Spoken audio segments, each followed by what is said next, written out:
हाँ जी। तो पिछली क्लास में हम लोग अलग अलग टाइप के फॉर्मेट्स देख रहे थे, जिन फॉर्मेट्स में केमिकल इक्विलिब्रियम के क्वेश्चंस पूछे जाते हैं।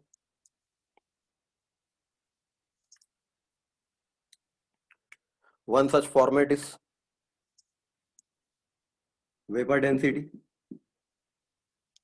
किसी गैस की वेपर डेंसिटी क्या होती है? The molecular mass of the gas by 2 is the vapour density of the gas. Vapour density होती क्या है? कोई gas with respect to hydrogen gas कितने टाइम्स हेवियर है। यदि हमको ये कंपेयर करना है कि कोई gas with respect to hydrogen gas कितने टाइम्स हेवियर है, तो we can take the ratio of density of the gas upon density of hydrogen gas at same temperature and pressure. जिस टेम्परेचर प्रेशर पर ये गैस की density ली गई है, उसी टेम्परेचर प्रेशर पर हाइड्रोजन गैस की डेंसिटी क्या होती? That ratio is the vapour density of the gas under the same conditions of temperature and pressure. The ratio of density of a gas and the density of hydrogen gas is called its vapor density. We can write Pm is equals to dRT. तो density of gas हो जाएगी क्या? Pm upon RT। तो vapour density उस gas के लिए हम लिख सकते थे density of gas Pm upon RT, P into molecular mass of the gas upon RT upon density of hydrogen gas पर ये फॉर्मूला लगाएं तो डेंसिटी ऑफ हाइड्रोजन गैस को हम क्या लिखेंगे? P into molecular mass of hydrogen gas upon RT। Molecular mass of hydrogen gas 2 ग्राम पर मोल होता है। सेम टेम्परेचर प्रेशर पर हमने ये कंपैरिजन किया है, तो pressure and temperature will remain same. तो vapour density will be molecular weight upon 2 आ जाएगा। तो वेपर डेंसिटी बेसिकली क्या बताती है कि कोई गैस, सबसे लाइटेस्ट गैस हाइड्रोजन के रिस्पेक्ट में कितने टाइम्स हेवियर है। सपोज एक गैस की वेपर डेंसिटी है 4, इसका मतलब है कि ये हाइड्रोजन गैस के रिस्पेक्ट में 4 टाइम्स हेवियर गैस है।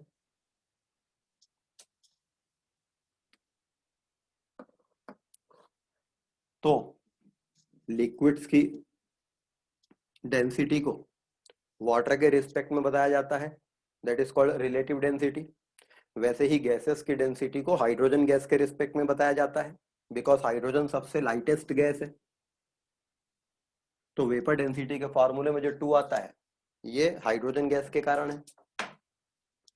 तो we can write vapour density equals to molecular mass upon 2, और vapour density can be written as molecular mass upon 2। Suppose हमने किसी गैस का W ग्राम एक गैस ले रखी है, हमने एक गैस का वेट ले रखा है या मास ले रखा है W ग्राम। तो number of moles of this gas को हम क्या लिख सकते हैं? Weight of the gas in gram upon its molecular weight. Number of moles of gas को हम लिख सकते हैं weight of the gas in gram upon its molecular weight, या नंबर ऑफ मोल्स को हम क्या लिख सकते हैं? Weight of the gas upon 2 into its vapour density, क्योंकि मॉलिक्यूलर वेट को हम क्या लिख सकते हैं? 2 into vapour density. If weight of the gas remains constant, अगर कोई गैसियस सिस्टम है जिसमें गैस का टोटल वेट कांस्टेंट रहता हो,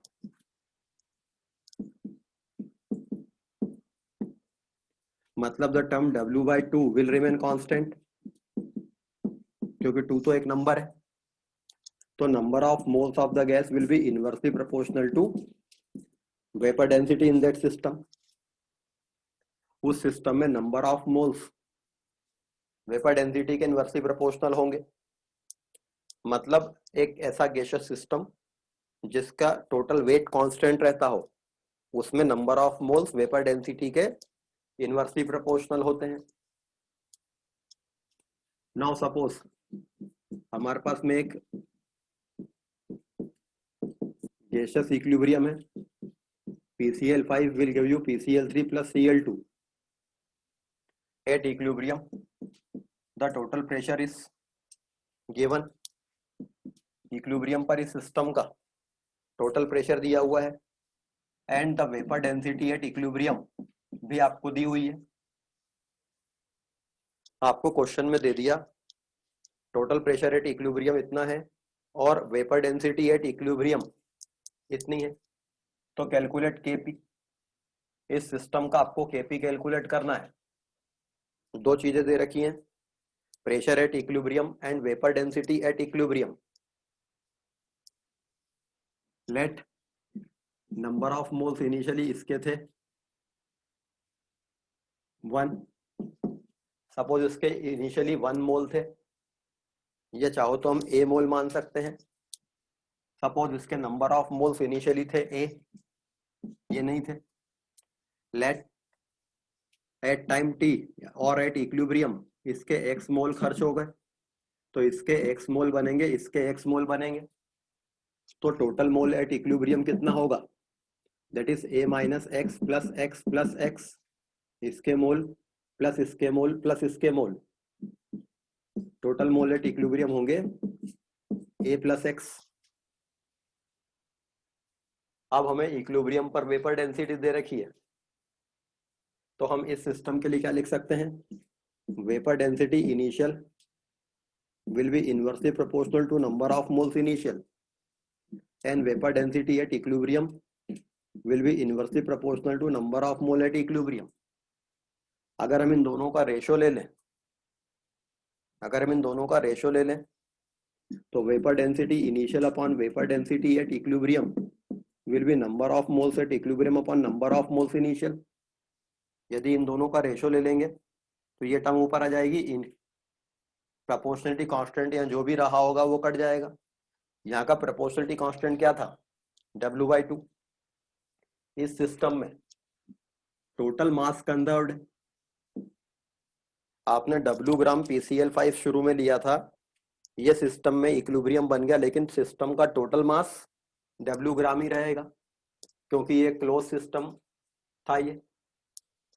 तो ये फार्मूला हम लगा सकते हैं यहाँ पर, तो vapour density initial upon vapour density at equilibrium, number of moles at equilibrium upon number of moles initial.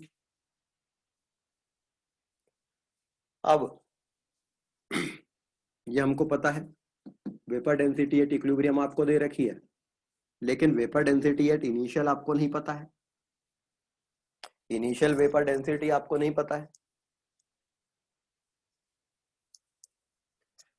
Initial vapour density कहां से लाए, क्वेश्चन में आपको इनिशियल वेपर डेंसिटी तो दे नहीं रखी है, बट इस क्वेश्चन में हमने इनिशियली क्या माना है कि वेसल में केवल PCl5 था, और अगर वेसल में केवल PCl5 था इनिशियली, तो इनिशियल वेपर डेंसिटी क्या रही होगी, molecular weight of PCl5 upon 2।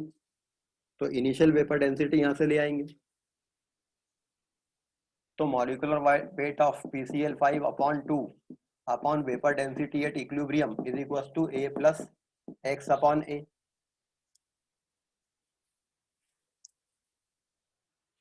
यहां से हम A और X का एक रेशो निकाल लेंगे, या इस क्वेश्चन में हम PCl5 के नंबर ऑफ मोल अगर यहां से सॉल्व करेंगे तो A और X का रेशो आएगा, क्योंकि आपको A भी नहीं पता है X भी नहीं पता है, यहाँ से A और X का एक रेशो आएगा। या फिर हम मान लेते हैं कि वेसल में 1 मोल PCl5 था और सपोज उसकी डिग्री ऑफ डिसोसिएशन अल्फा थी, तो we can write 1 minus alpha alpha alpha. तो यहाँ पर टोटल मोल एट इक्विलिब्रियम कितने हो जाते, 1 minus alpha plus alpha plus alpha, तो टोटल मोल एट इक्विलिब्रियम हो जाते 1 प्लस अल्फा। जब उसको इस फॉर्मूले में रखते तो आपके पास एक ही अननोन रहता अल्फा, और यहां से हम अल्फा कैलकुलेट कर लेते, vapour density initial molecular weight of PCl5 upon 2 upon vapour density at equilibrium यहाँ दे रखी है इक्वल टू 1 प्लस अल्फा। तो इसको सॉल्व करके हम PCl5 का अल्फा निकाल लेते, और जब PCl5 का अल्फा निकल गया तो टोटल प्रेशर एट इक्विलिब्रियम दिया हुआ है, Kp क्या होता, mole fraction of PCl3 alpha upon 1 plus alpha into total pressure, alpha upon 1 plus alpha into total pressure upon 1 minus alpha upon 1 plus alpha into total pressure. इस तरह से Kp निकल आता।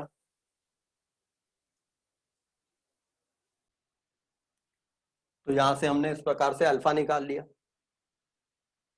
अगर हमने यहां से ए और एक्स का रेशो निकाला होता तो यहाँ पर ए और एक्स यहाँ होता और ए और एक्स का रेशो यहाँ होता तो भी ये कैंसल आउट हो जाता।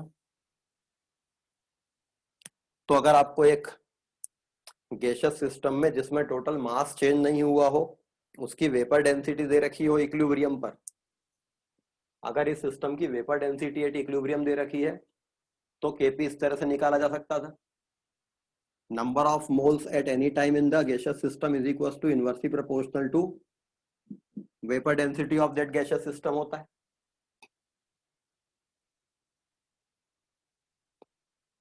तो कुछ क्वेश्चन इस तरह से वेपर डेंसिटी के आ सकते हैं।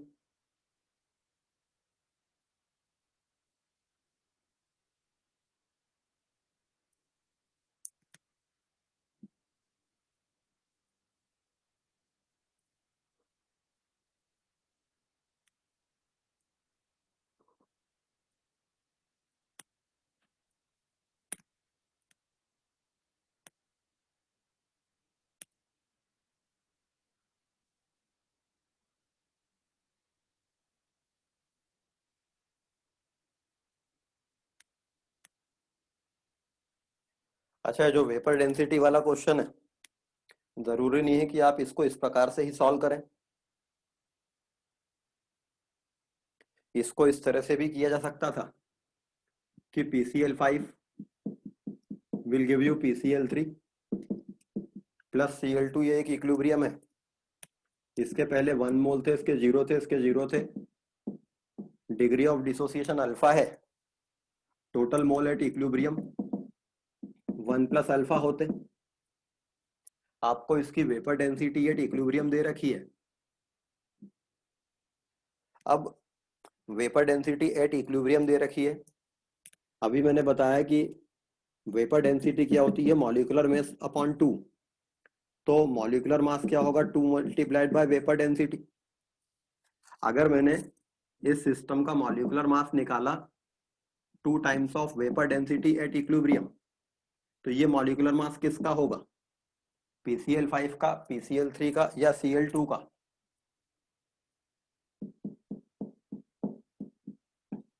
ये मॉलिक्यूलर मास किसका होगा, PCl5 का, PCl3 का या Cl2 का।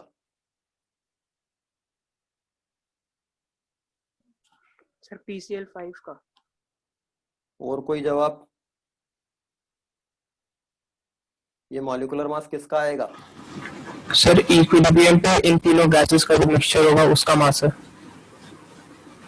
क्या बोले सर इक्विलिब्रियम पे इन तीनों गैसेस का जो मिक्सचर है, हाँ, इक्विलिब्रियम पर इन तीनों गैसेस का जो मिक्सचर है उसका एवरेज मॉलिक्यूलर मास, ये जो मॉलिक्यूलर मास आएगा ये इक्विलिब्रियम पर PCl5, PCl3, Cl2 इन तीनों का जो गैसेस मिक्सचर है उसका एवरेज मॉलिक्यूलर मास आएगा। क्योंकि इक्विलिब्रियम वेपर डेंसिटी हमने रखी है तो ये average molecular mass of the equilibrium mixture आपको देगा। ना तो ये PCl5 का होगा अकेले का, ना PCl3 का होगा, ना Cl2 का अकेले का होगा। इक्विलिब्रियम पे जो वेपर डेंसिटी है वो आपको इक्विलिब्रियम पर जो तीनों गैसेस का मिक्सचर दे रखा है उसका एवरेज मॉलिक्यूलर मास होगा। और गैसियस स्टेट चैप्टर में हमने पढ़ा था कि अगर हमको कोई गैसियस सिस्टम, अगर हमको कोई गैसियस मिक्सचर का एवरेज मॉलिक्यूलर मास पता हो तो हम उसका कॉम्पोजिशन निकाल सकते हैं बाय मोल। तो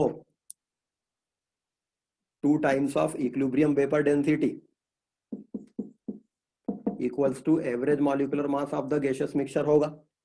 तो मैं एक काम करता हूं, average molecular mass of this gaseous mixture. अच्छा, एक गैस मिक्सचर का एवरेज मॉलिक्यूलर मास का फॉर्मूला क्या होता है, अगर आपके पास 2 या 2 से ज्यादा गैसेस का एक मिक्सचर है तो उसका एवरेज मॉलिक्यूलर मास का फॉर्मूला क्या होता है,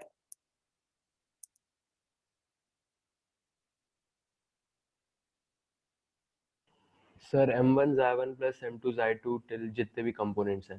x1 m1 plus x2 m2 plus x3 m3 and so on. एक कंपोनेंट का मोल फ्रैक्शन इनटू उसका मॉलिक्यूलर मास प्लस दूसरे कंपोनेंट का मोल फ्रैक्शन इनटू उसका मॉलिक्यूलर मास प्लस तीसरे कंपोनेंट का मोल फ्रैक्शन इनटू उसका molecular mass and so on. तो हमें चूंकि इस गैसियस मिक्सचर का एवरेज मॉलिक्यूलर मास पता है, तो हम इसमें क्या करेंगे, PCl3 का mole fraction alpha upon 1 plus alpha into molecular mass of PCl3 plus Cl2 का mole fraction alpha upon 1 plus alpha into molecular mass of Cl2 plus mole fraction of PCl5 1 minus alpha upon 1 plus alpha into molecular mass of PCl5। इसको solve करके भी आप alpha निकाल सकते हो, and once you have calculated alpha you can calculate Kp।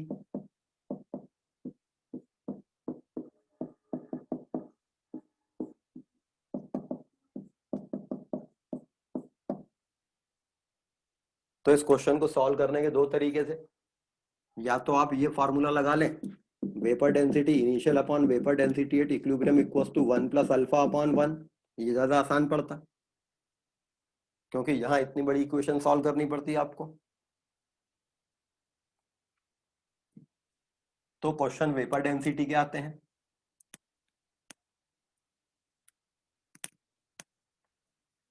तो मैंने अलग अलग फॉर्मेट्स आपको बताए, जिन फॉर्मेट्स में केमिकल इक्विलिब्रियम के क्वेश्चंस पूछे जाते हैं। इन फॉर्मेट्स की प्रैक्टिस अलग अलग क्वेश्चंस में आप कर सकते हैं। जो आपको स्टडी पैकेज मिला है उसमें अलग अलग तरह के क्वेश्चंस दिए हुए हैं, वो मैक्सिमम 80% क्वेश्चन इस फॉर्मेट के ही हैं।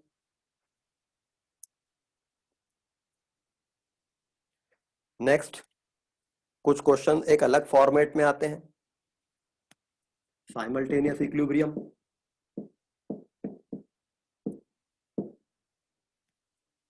साइमल्टेनियस इक्विलिब्रियम के क्वेश्चंस, अभी तक हम ऐसे क्वेश्चंस देख रहे थे, ऐसे फॉर्मेट्स देख रहे थे जब आपके पास वेसल में एक इक्विलिब्रियम बना था और इस इक्विलिब्रियम से रिलेटेड हम क्वेश्चन सॉल्व कर रहे थे। लेकिन मान लीजिए आपके पास में एक वेसल में दो इक्विलिब्रियम स्टेब्लिश हो गए हैं। सपोज आपके पास में एक इक्विलिब्रियम है, H2 plus I2 gives 2HI, and in the same vessel मैंने थोड़ी PCl5 भी डाल दी, तो PCl3 plus Cl2। ये एक ही वेसल के अंदर दो इक्विलिब्रियम है। इस इक्विलिब्रियम का Kp Kp1 है, इस इक्विलिब्रियम का Kp Kp2 है। लेकिन मेरे पास एक और वेसल था, मैंने इस वेसल में N2O4 डाली। ये N2O4 2NO2 के साथ इक्विलिब्रियम में है, and NO plus NO2 gives N2O3। इस वेसल में एक और इक्विलिब्रियम है। ये एक वेसल के अंदर दो इक्विलिब्रियम है, यहाँ एक वेसल के अंदर दो इक्विलिब्रियम है। इसमें और इसमें क्या फर्क है? सपोज इस इक्विलिब्रियम का Kp Kp3 है, इस इक्विलिब्रियम का Kp Kp4 है। इस इक्विलिब्रियम सिस्टम और इस सिस्टम में क्या फर्क है?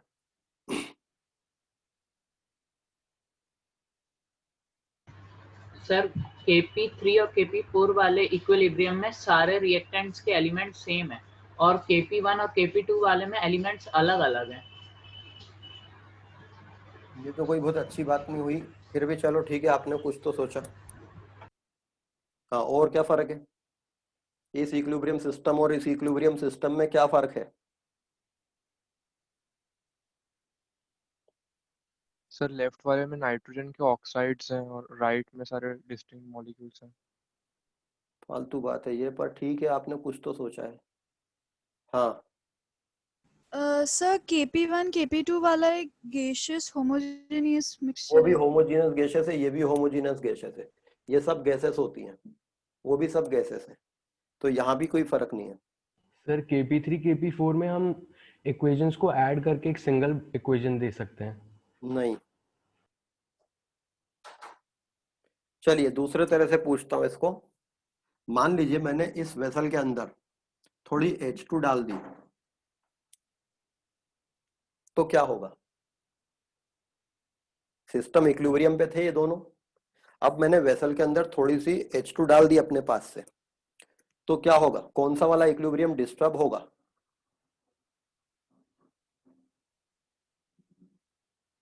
कौन सा वाला इक्विलिब्रियम डिस्टर्ब होगा? सर KP1 वाला डिस्टर्ब होगा सर। ये वाला इक्विलिब्रियम डिस्टर्ब होगा। व्हाट अबाउट दिस इक्विलिब्रियम, ये डिस्टर्ब होगा कि नहीं होगा? सर ये वाला नहीं होगा। ये नहीं होगा। मैंने इस वाले वेसल के अंदर थोड़ी सी N2O4 डाल दी, कौन सा वाला इक्विलिब्रियम डिस्टर्ब होगा, कौन सा नहीं होगा? सर दोनों सर होंगे। दोनों हो जाएंगे। या दोनों हो जाएंगे।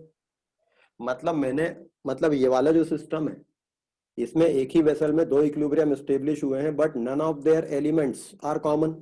इनका कोई एलिमेंट कॉमन नहीं है। लेकिन यहाँ ये जो दो इक्विलिब्रियम है, इसमें NO2 कॉमन एलिमेंट है। एलिमेंट मतलब कॉमन सब्सटेंस है। तो अगर मैंने यहाँ पर थोड़ी सी N2O4 डाल दी, तो पहले वाला इक्विलिब्रियम आगे जाने लगेगा, और पहले वाले इक्विलिब्रियम के आगे जाने से वेसल में NO2 बनेगा। वो NO2 इस रिएक्शन में काम आने लग जाएगा और ये इक्विलिब्रियम को भी आगे कर देगा। मतलब यहाँ पर एक इक्विलिब्रियम डिस्टर्ब होने से दूसरा भी डिस्टर्ब हो जाएगा। यहाँ एक इक्विलिब्रियम डिस्टर्ब होने से दूसरा नहीं होगा। तो ये तो दो इंडिविजुअल अलग अलग इक्विलिब्रियम है। बस बात क्या है कि वो एक ही सिस्टम में स्टेब्लिश हो गए। लेकिन ये ऐसे दो इक्विलिब्रियम हैं जो न केवल एक ही सिस्टम में स्टेब्लिश हो गए, बल्कि एक दूसरे के कारण अफेक्ट होते हैं। तो ऐसे इक्विलिब्रियम जो एक दूसरे के कारण अफेक्ट होते हों, उनको साइमल्टेनियस इक्विलिब्रियम कहते हैं। ऐसे इक्विलिब्रियम जो एक दूसरे के कारण अफेक्ट होते हैं, उनको साइमल्टेनियस इक्विलिब्रियम कहते हैं। और किसी वेसल में जब साइमल्टेनियस इक्विलिब्रियम पाए जाते हैं, जब किसी वेसल में साइमल्टेनियस इक्विलिब्रियम पाए जाते हैं, तो आपको डाटा सेट करने का तरीका थोड़ा सा बदलना पड़ता है। अच्छा बताइए, इस वेसल में क्या होगा? इस वेसल में ऐसा हो सकता है क्या कि इस वेसल के अंदर ये वाला इक्विलिब्रियम स्टेब्लिश हो गया हो, मगर ये उस समय स्टेब्लिश ना हुआ हो? इसमें ऐसा हो सकता है क्या कि ये स्टेब्लिश हो गया हो मगर ये स्टेब्लिश उस समय नहीं हुआ हो? नहीं सर। ऐसा नहीं हो सकता। अगर ये स्टेब्लिश हो गया है और ये उस समय डिस्टर्ब्ड है और आगे या पीछे जा रहा है, तो अगर ये पीछे जा रहा है तो NO2 बनेगी, वो इसको भी पीछे करेगी। मतलब अगर ये डिस्टर्ब्ड है तो ये भी डिस्टर्ब होगा, और अगर ये स्टेब्लिश है ये तभी स्टेब्लिश होगा। मतलब इस वेसल के अंदर या तो दोनों इक्विलिब्रियम स्टेब्लिश हो जाएंगे, और या फिर दोनों स्टेब्लिश नहीं रहेंगे, साइमल्टेनियसली ये काम करेंगे। दिस टाइप ऑफ इक्विलिब्रियास जिनमें कोई कम से कम कोई एक सब्सटेंस कॉमन रहता है, उनको साइमल्टेनियस इक्विलिब्रियम कहते हैं। ऐसे इक्विलिब्रिया जिनका कोई एक सब्सटेंस कॉमन रहता है, कम से कम कोई एक से ज्यादा भी हो सकता है।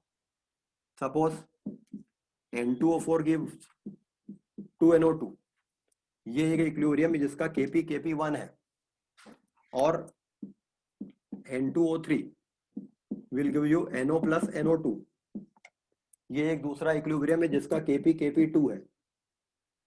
सपोज वेसल में A मोल N2O4 लिया गया, B मोल N2O3 लिया गया इनिशियली।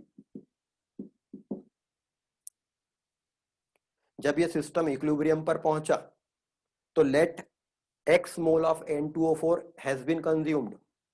तो मैं यहां क्या लिखूंगा, A माइनस X, ये लिखाएगा 2X। Let Y moles of N2O3 has been consumed so that the system reaches equilibrium।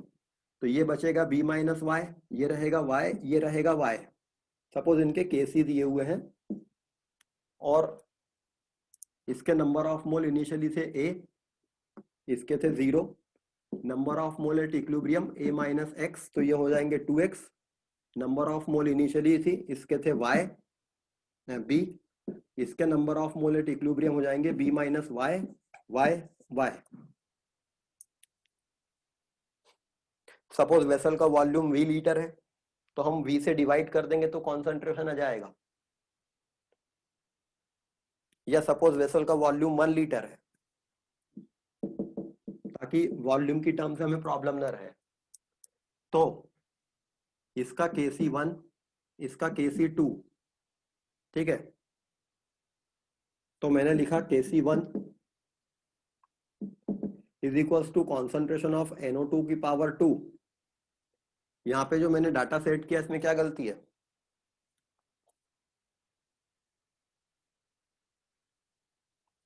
यहाँ जो डाटा मैंने सेट किया है ताकि मैं Kc1 और Kc2 के एक्सप्रेशन में अब वैल्यूज डाल सकूं, इसमें क्या गलती है?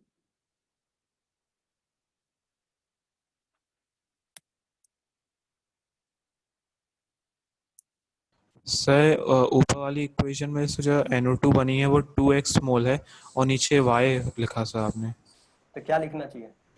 सर वहाँ पे x होना चाहिए। इसके 1 मोल से इसके 2 मोल बनते हैं, तो इसका x मोल खर्च होता है तो इसके 2x मोल नहीं बनेंगे क्या? और यस सर। 1 मोल से ये 1 मोल बनती तो इसके y मोल खर्च होने से ये y मोल नहीं बनेगी क्या? नो सर, बट अगर ये साइमल्टेनियस इक्विलिब्रियम है एक ही वेसल में तो सर नंबर ऑफ मोल्स तो वही होने चाहिए। तो आप यूं बोलिए कि ये 2x प्लस y होना चाहिए और यहाँ पर ये 2x प्लस y होना चाहिए। यस। डाटा ऐसे सेट होगा। चूंकि NO2 एक ही वेसल के अंदर है तो पहले इक्विलिब्रियम से जितनी NO2 बन के आ रही है दूसरे इक्विलिब्रियम से जितनी आ रही है, मतलब आप फर्स्ट वाले इक्विलिब्रियम में NO2 2x बन रही है, फर्स्ट वाले इक्विलिब्रियम से 2x बन रही है, लेकिन वो सेकंड वाले इक्विलिब्रियम से y बन रही तो उसको वहां ऐड करना पड़ेगा।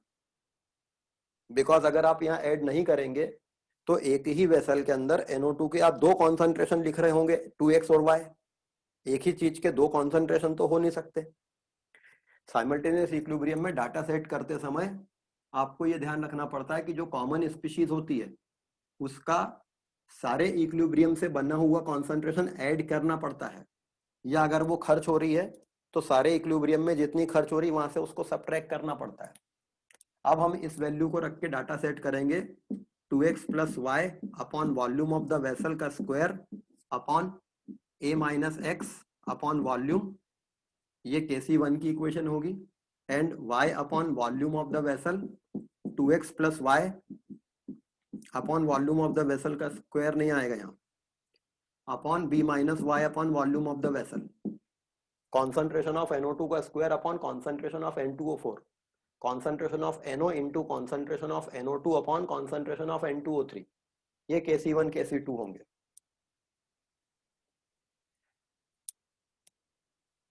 अच्छा, ये इक्विलिब्रियम एक वेसल में अकेला स्टेब्लिश हुआ होता बस ये, और इसके a मोल लिए गए होते तो ये, और इसके x मोल खर्च हुए होते तो ये 2x बनता। इन दोनों सिस्टम में क्या चीज है जो चेंज नहीं होगी?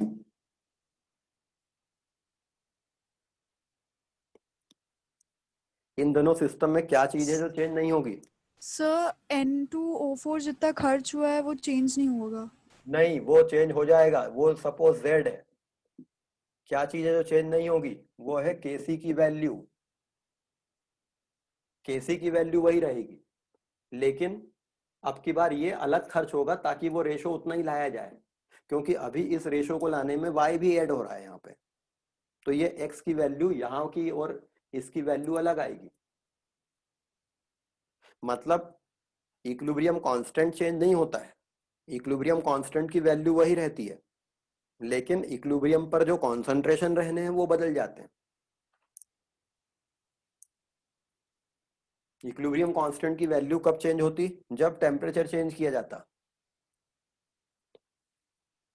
तो while dealing with simultaneous equilibrium you have to take care of these things। ये कॉमन चीज का कॉन्सेंट्रेशन ऐड होगा या सब्ट्रैक्ट होगा उसको आपको प्रॉपर डाटा सेट करना होगा।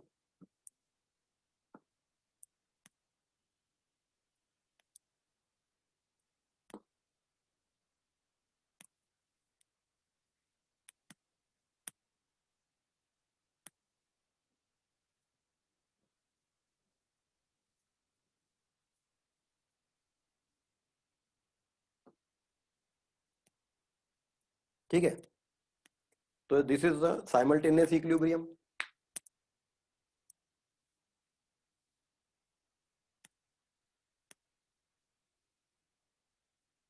जैसे कि मान लीजिए आपके पास में CH3COOAg सॉलिड है, ये सॉलिड ब्रेक होता है CH3COO नेगेटिव और Ag पॉजिटिव आयन में। ये CH3COO नेगेटिव आयन वाटर से रिएक्शन कर लेते हैं और एक और इक्विलिब्रियम बनाते हैं। तो ये दोनों इक्विलिब्रियम साइमल्टेनियस इक्विलिब्रियम है कि नहीं है?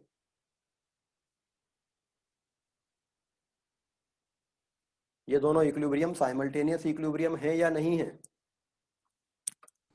है सर। किसके कारण है ये?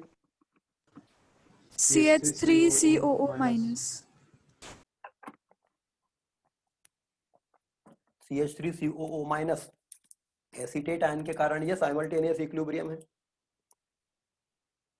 ठीक है, अगर इसके A मोल लिए गए थे, इसके 0 से इसके 0 थे, इसके X मोल खर्च हुए तो इसके X आएंगे मीडियम में, इसके X आएंगे।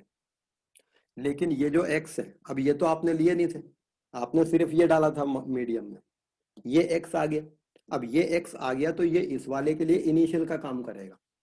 और सपोज ये Y खर्च हो गया इस चीज में बजाने के लिए, तो यहां से मैं Y खर्च कराऊंगा और इक्विलिब्रियम पर ये ऐसे डाटा सेट होगा। अब की बार मैंने क्या किया था, वेसल में केवल सिल्वर एसीटेट लिया था, वो भी सॉलिड था। इसने घुल के क्या दिया, एसीटेट आयन दिए मीडियम में और सिल्वर आयन दिए। तो इसके डिसॉल्व होने से जो X मोल सिल्वर एसीटेट आयन आए वो इस वाले इक्विलिब्रियम के लिए इनिशियल का काम करेंगे और इसमें से Y खर्च हो गए, तो ये Y और ये Y आया, तो वो Y जो खर्च हो गया वो यहां से घटेगा।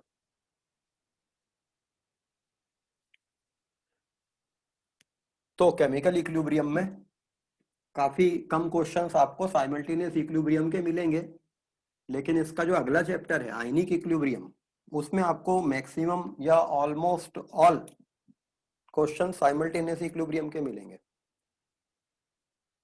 तो खैर वो अपन अगले चैप्टर में पढ़ेंगे उसको ज्यादा। अभी तो आप मैक्सिमम क्वेश्चन सिंगल इक्विलिब्रियम वाले सॉल्व करिए। तो ये क्वेश्चन के फॉर्मेट होते हैं simultaneous equilibrium. Next one is factors affecting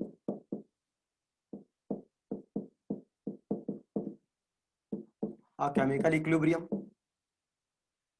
factors affecting a chemical equilibrium, किसी केमिकल इक्विलिब्रियम को अफेक्ट करने वाले फैक्टर्स। सपोज एक इक्विलिब्रियम है A gives B, ये इक्विलिब्रियम एस्टेब्लिश हो चुका है एक वेसल में। अब हमने इस इक्विलिब्रियम को किसी कारण से डिस्टर्ब कर दिया, तो दो बातें आती हैं। पहली बात तो हम इस इक्विलिब्रियम को किन किन फैक्टर्स के थ्रू डिस्टर्ब कर सकते हैं। दूसरी बात, अगर ये इक्विलिब्रियम डिस्टर्ब हो गया तो फिर ये इक्विलिब्रियम क्या करेगा। दूसरे क्वेश्चन का आंसर पहले, ले Chatelier's principal.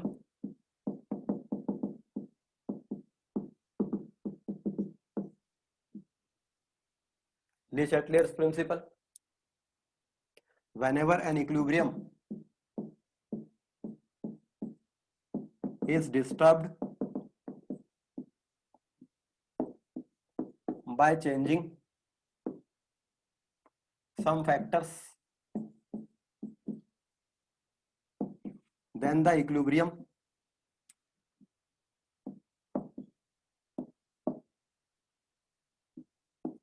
goes in the direction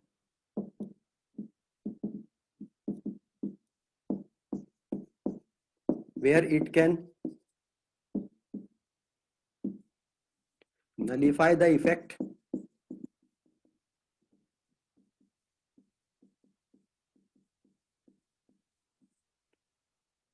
whenever an equilibrium is disturbed by changing some factors, then the equilibrium goes in the direction where it can nullify the effect of that change.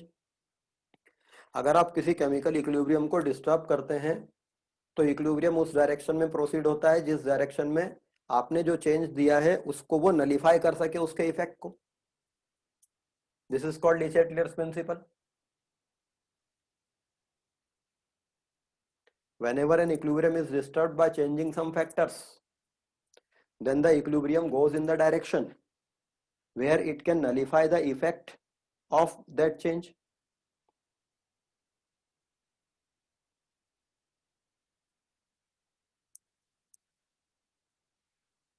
ये लीचेटले principal कहलाता है। तो हमने देखा कि किसी equilibrium को disturb करेंगे तो वो क्या करेगा। नाउ अब दूसरी बात आती है कि ऐसे कौन कौन से चीजें हैं जिसके कारण आप इस इक्विलिब्रियम को डिस्टर्ब कर सकते हैं। अच्छा, ये तो लीचेटले प्रिंसिपल का स्टेटमेंट है।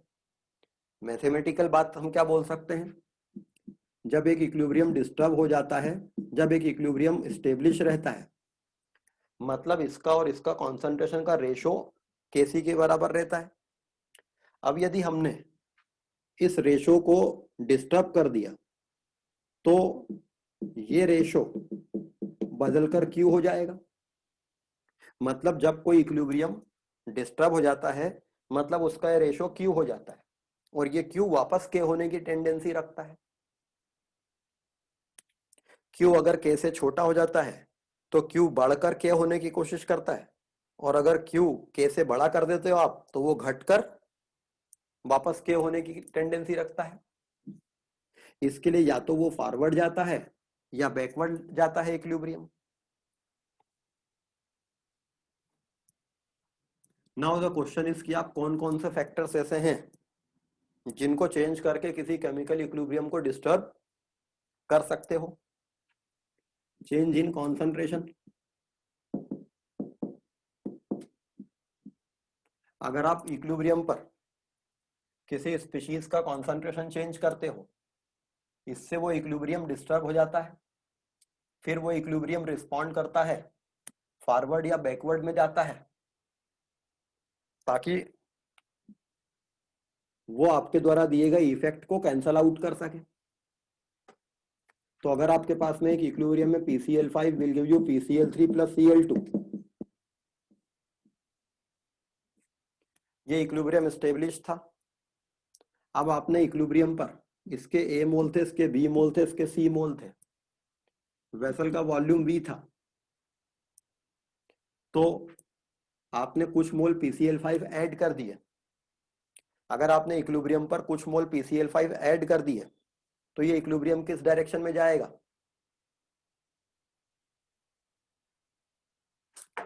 अगर फॉरवर्ड। इक्विलिब्रियम पर कुछ मोल PCl5 ऐड कर दिए तो ये इक्विलिब्रियम फॉरवर्ड डायरेक्शन में जाएगा, क्योंकि इक्विलिब्रियम स्टेब्लिश था। PCl5 का कॉन्सेंट्रेशन, PCl3 का कॉन्सेंट्रेशन और Cl2 का कॉन्सेंट्रेशन कुछ था। अब आपने कुछ मोल PCl5 ऐड कर दिया तो आपने न्यूमरेटर को बढ़ा दिया और न्यूमरेटर बढ़ाने से ये जो Q है ये Kc से बड़ा हो गया क्योंकि आपने न्यूमरेटर बढ़ा दिया। तो ये वापस Q वापस K होने के लिए इसको घटाएगा, इन दोनों को बढ़ाएगा, और ये घटता हो और ये दोनों बढ़ते हो, that is the forward direction. तो इस वेसल में अगर आपने थोड़ा PCl5 डाल दिया तो इक्विलिब्रियम आगे जाएगा, थोड़ा PCl3 डाल दिया तो इक्विलिब्रियम पीछे आएगा, थोड़ा Cl2 डाल दिया तो इक्विलिब्रियम पीछे आएगा। यदि मैंने इसमें थोड़ा सा PCl3 निकाल लिया तो इक्विलिब्रियम फॉरवर्ड जाएगा।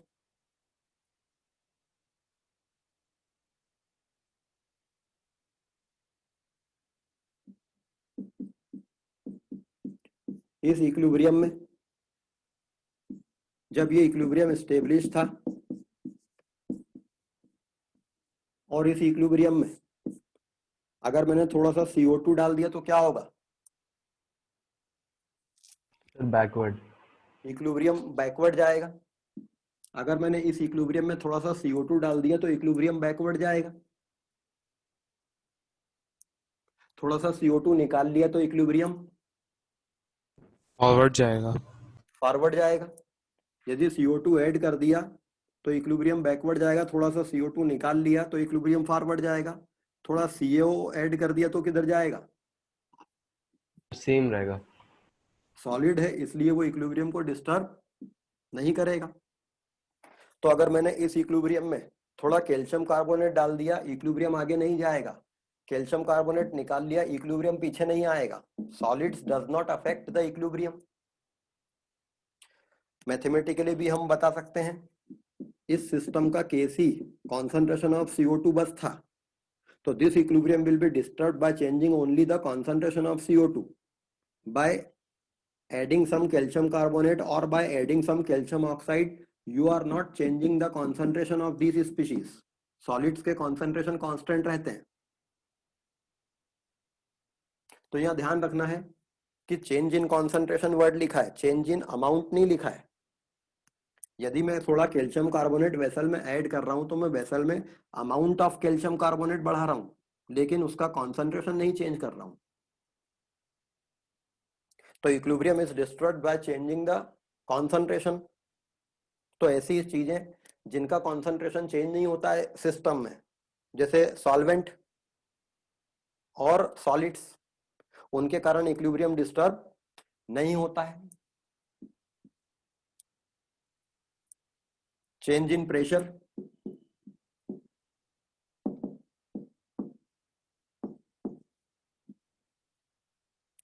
आप एक इक्विलिब्रियम को डिस्टर्ब कर सकते हैं by the change in pressure.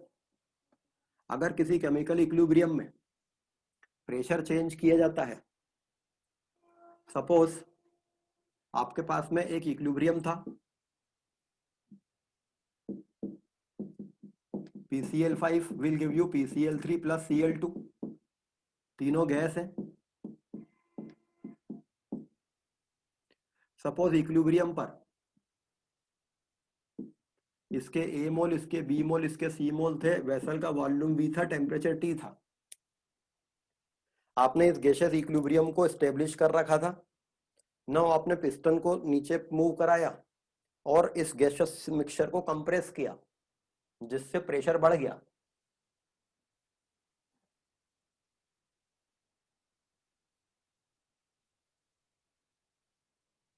ठीक है, अब मैंने मान लीजिए इसको हाई प्रेशर पे ले गया इस इक्विलिब्रियम को, तो ये इक्विलिब्रियम डिस्टर्ब होगा कि नहीं होगा, और होगा तो ये किस डायरेक्शन में प्रोसीड करेगा? ये इक्विलिब्रियम डिस्टर्ब होगा कि नहीं होगा, और होगा तो किस डायरेक्शन में प्रोसीड करेगा?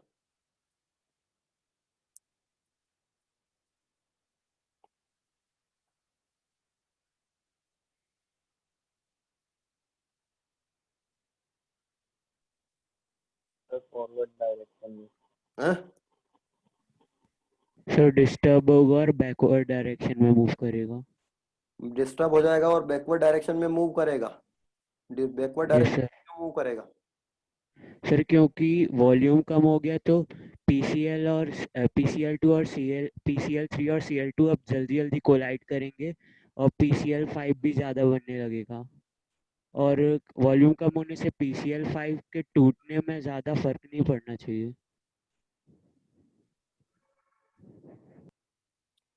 ऐसे सोचने से कई बार आप गड़बड़ आंसर ला दोगे। एक काम करें, इसमें याद रख लें कि क्या होगा। इस रिएक्शन में रिएक्टेंट साइड में गैसियस मोल्स ज्यादा हैं कि प्रोडक्ट साइड में गैसियस मोल्स ज्यादा हैं? इस रिएक्शन में रिएक्टेंट साइड में गैसियस मोल्स ज्यादा हैं कि प्रोडक्ट साइड में गैसियस मोल्स ज्यादा हैं?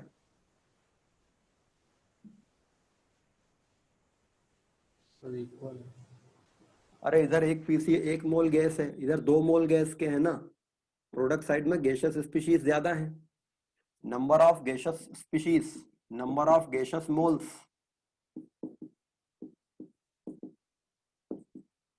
इस रिएक्शन में नंबर ऑफ गैसियस मोल्स किस साइड ज्यादा है?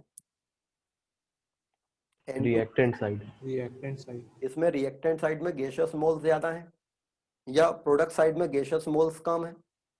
यहाँ रिएक्टेंट साइड में गैसियस मोल्स कम है। अगर मेरे पास इक्विलिब्रियम है H2 gas plus I2 gas gives 2HI gas, इधर गैसियस मोल्स किस तरफ ज्यादा हैं? Sir equal. इक्वल है। Change in number of gaseous moles 0 है। यहाँ पर change in number of gaseous moles 0 है या change in number of gaseous moles negative है, यहाँ पर change in gaseous moles positive है, या हम बोले कि number of gaseous species reactant side में कम है, इधर प्रोडक्ट साइड में कम है, इधर बराबर है। On increasing pressure,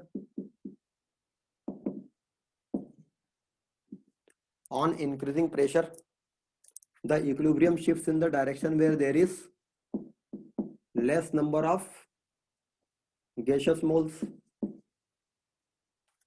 pressure increase करने पर इक्विलिब्रियम उस डायरेक्शन में शिफ्ट होता है जिधर less number of gaseous moles होते हैं। ये प्रेशर का इफेक्ट रहेगा उस सिस्टम पर।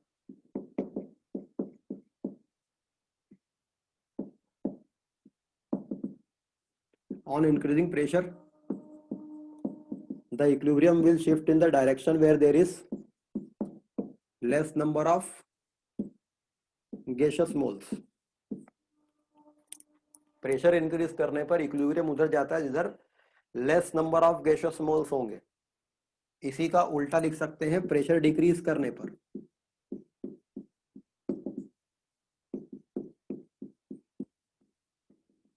On decreasing pressure, the equilibrium shifts in the direction where there is higher number of gaseous moles। तो हाई प्रेशर पर ये इक्विलिब्रियम किधर जाएगा?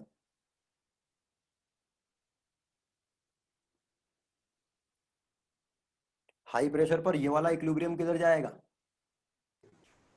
सर PCl5 की तरफ बैकवर्ड जाएगा हाई प्रेशर पर। एट हाई प्रेशर ये इक्विलिब्रियम बैकवर्ड जाएगा, जबकि एट हाई प्रेशर ये इक्विलिब्रियम फॉरवर्ड जाएगा। And changing pressure will have no effect on this equilibrium। इस इक्विलिब्रियम पर प्रेशर का कोई इफेक्ट नहीं होगा। तो किसी केमिकल इक्विलिब्रियम पर आपको प्रेशर का इफेक्ट देखना है तो आपको ये देखना चाहिए कि गैसियस स्पीशीज किस तरफ कम है या किस तरफ ज्यादा है। हाई प्रेशर पर equilibrium less number of gaseous species की तरफ जाता है। एक ही बात याद रख लो, तो उसका उल्टा तो याद ही रहेगा। तो ये इक्विलिब्रियम हाई प्रेशर पर बैक जाएगा, ये इक्विलिब्रियम हाई प्रेशर पर फॉरवर्ड जाएगा। ये इक्विलिब्रियम प्रेशर से अफेक्ट नहीं होगा।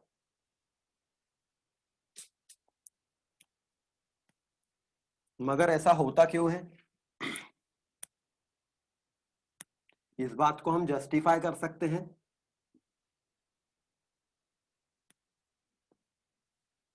इस इक्विलिब्रियम में जब ये इक्विलिब्रियम स्टेबलिश्ड था, बना हुआ था, तो इस इक्विलिब्रियम का Kp एक्सप्रेशन था B/A+B+C into P into C/A+B+C into P upon A/A+B+C into P। Mole fraction of PCl3 into total pressure, mole fraction of Cl2 into total pressure, mole fraction of PCl5 into total pressure. A+B+C cancel हो गया, एक PP cancel हो गया। तो Kp का expression क्या था? B multiplied by C into P upon A+B+C into A। Now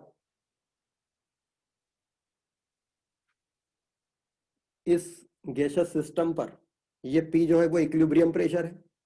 तो ये P क्या होगा? इक्विलिब्रियम पर total mole into RT upon V। तो इस P को मैं लिख सकता हूं B into C A+B+C into RT upon V। और ये वाला A+B+C पहले से था,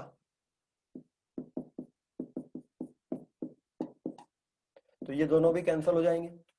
फाइनल एक्सप्रेशन Kp का मेरे पास आया B into C upon A into RT upon V। इसके लिए ये इसका Kc एक्सप्रेशन है।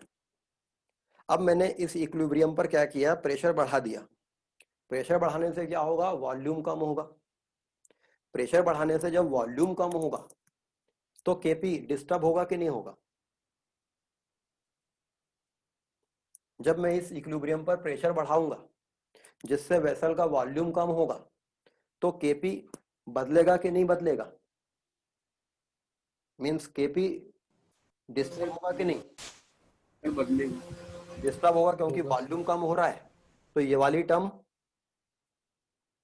बड़ी हो जाएगी, ये वाली टर्म बढ़ जाएगी, तो इसको वही रखने के लिए इस टर्म को छोटा होना पड़ेगा। और ये टर्म छोटी कब हो सकती है?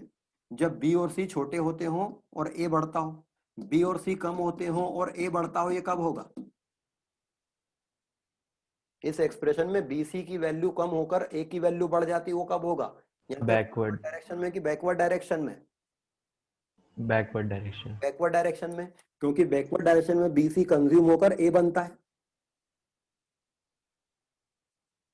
ऐसा ही एक्सप्रेशन अगर आप H2 plus I2 gives 2HI का लिखते तो यहां पर वॉल्यूम की टर्म ही नहीं आती। तो वहां पर क्या होता? प्रेशर चेंज करने से वेसल में वॉल्यूम चेंज हो रहा होता, लेकिन केपी के एक्सप्रेशन में वॉल्यूम की कोई टर्म नहीं आती, तो केपी की वैल्यू चेंज नहीं हो रही होती।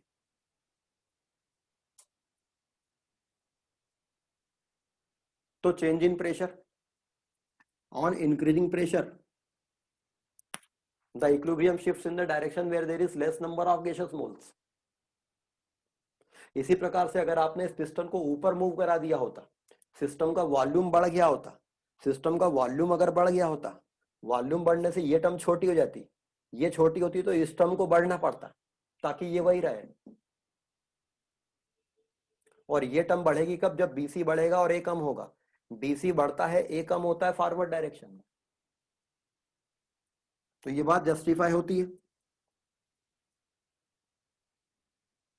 बट यदि कोई क्वेश्चन आता है ली चैटले प्रिंसिपल का, तो आपको ये जस्टिफाई करने की जरूरत नहीं है, सिंपली इस बात से आंसर दे दो उसका। क्वेश्चन आया कि this equilibrium will go in forward direction in what condition? Answer is low pressure. ये जस्टिफिकेशन की जरूरत नहीं है वहां पर। तो effect of change in concentration, effect of change in pressure. Next one is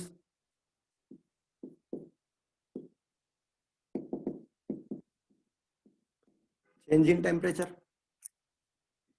Suppose आपके पास में ये इक्विलिब्रियम है,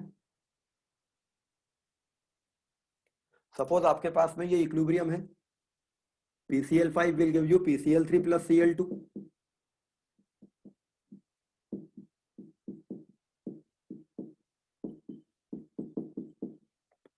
At temperature T1, volume was V1, means volume was V, vessel का वॉल्यूम V था।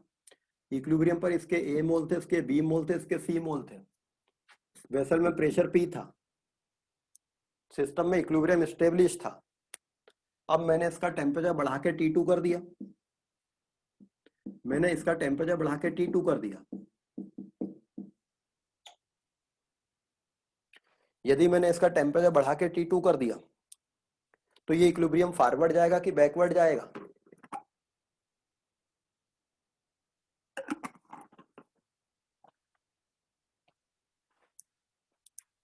मैंने इस इक्विलिब्रियम पर टेम्परेचर बढ़ा दिया। अब यदि टेम्परेचर बढ़ा दिया तो ये इक्विलिब्रियम फॉरवर्ड जाएगा कि बैकवर्ड जाएगा? सब बैकवर्ड जाएगा शायद। सर ये तो उस पे डिपेंड, या तो सर ये तो उस बात पे डिपेंड कर...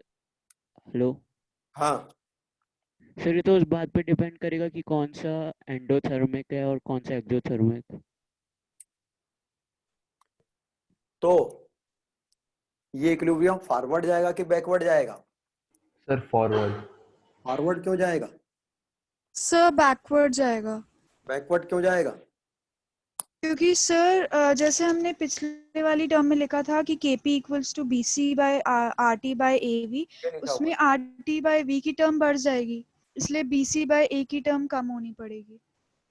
टेम्परेचर बढ़ाने से RT बाय V की टर्म बढ़ जाएगी, इसलिए इस टर्म को कम होना पड़ेगा। ये टर्म कम होती है कब? जब BC कम होता है A बढ़ता है, BC कम होता है A बढ़ता है, that is the backward direction. तो ये इक्विलिब्रियम बैकवर्ड डायरेक्शन में जाएगा। इस इक्विलिब्रियम का डेल्टा एच पॉजिटिव होता है, इस इक्विलिब्रियम का डेल्टा एच पॉजिटिव होता है, इस इक्विलिब्रियम का डेल्टा एच पॉजिटिव होता है। व्हाट डज इट मीन कि इसकी कौन सी वाली डायरेक्शन एंडोथर्मिक है? फॉरवर्ड। इसकी फॉरवर्ड डायरेक्शन एंडोथर्मिक है, बैकवर्ड डायरेक्शन एक्सोथर्मिक है। इसका डेल्टा एच पॉजिटिव है, जो बाय डिफॉल्ट ये बताता है कि फॉरवर्ड डायरेक्शन एंडोथर्मिक है, तो बैकवर्ड अपने आप एक्सोथर्मिक हो जाएगी। On increasing temperature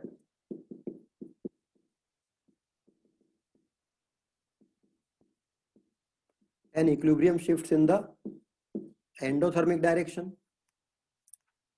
temperature increase करने पर एक इक्विलिब्रियम हमेशा एंडोथर्मिक डायरेक्शन की तरफ जाता है।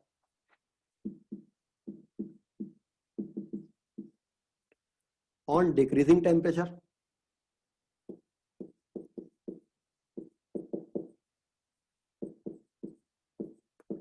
Equilibrium shifts in the exothermic direction. इस बात को याद रख लीजिए, लेकिन इसको याद रख लेंगे फिर यहां देखेंगे तो टेम्परेचर इंक्रीज करने पर हम टेम्परेचर बढ़ा रहे हैं, तो टेम्परेचर इंक्रीज करने पर ये इक्विलिब्रियम किधर जा रहा है?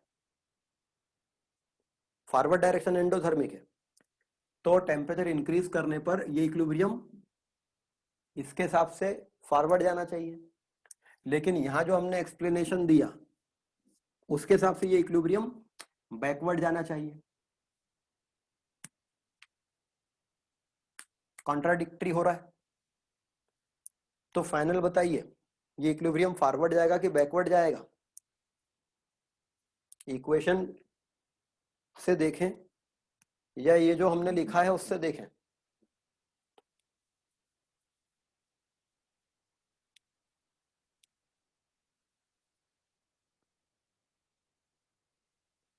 टेम्परेचर इंक्रीज करने पर इक्विलिब्रियम फॉरवर्ड जाएगा कि बैकवर्ड जाएगा? सर फॉरवर्ड जाएगा, Forward ही क्योंकि यदि इक्वेशन से देखें तो टी चेंज होगा तो उसके रिस्पेक्ट में वी भी चेंज होना चाहिए। अरे भाई, एक बंद वेसल में अगर तुमने गैस को गर्म कर दिया तो वेसल थोड़ी ना फैल जाएगा। एक रिजिड क्लोज कंटेनर तुमने लिया है, वॉल्यूम कैसे चेंज हो जाएगा वो कंटेनर का? इतना थोड़ी ना हीट कर दिया है कि कंटेनर का वॉल्यूम चेंज कर दोगे तुम। तो फाइनल आंसर क्या होगा? इक्विलिब्रियम फॉरवर्ड जाएगा कि बैकवर्ड जाएगा? Sir forward.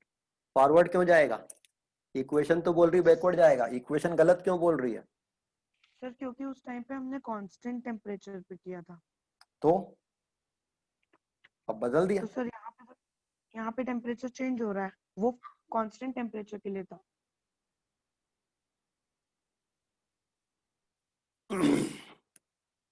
सही आंसर नहीं है।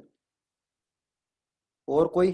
चलिए, क्वेश्चन ये है कि सही तो यही है, टेम्परेचर राइज करने पर इक्विलिब्रियम एंडोथर्मिक डायरेक्शन में जाता है, ये बात सही है।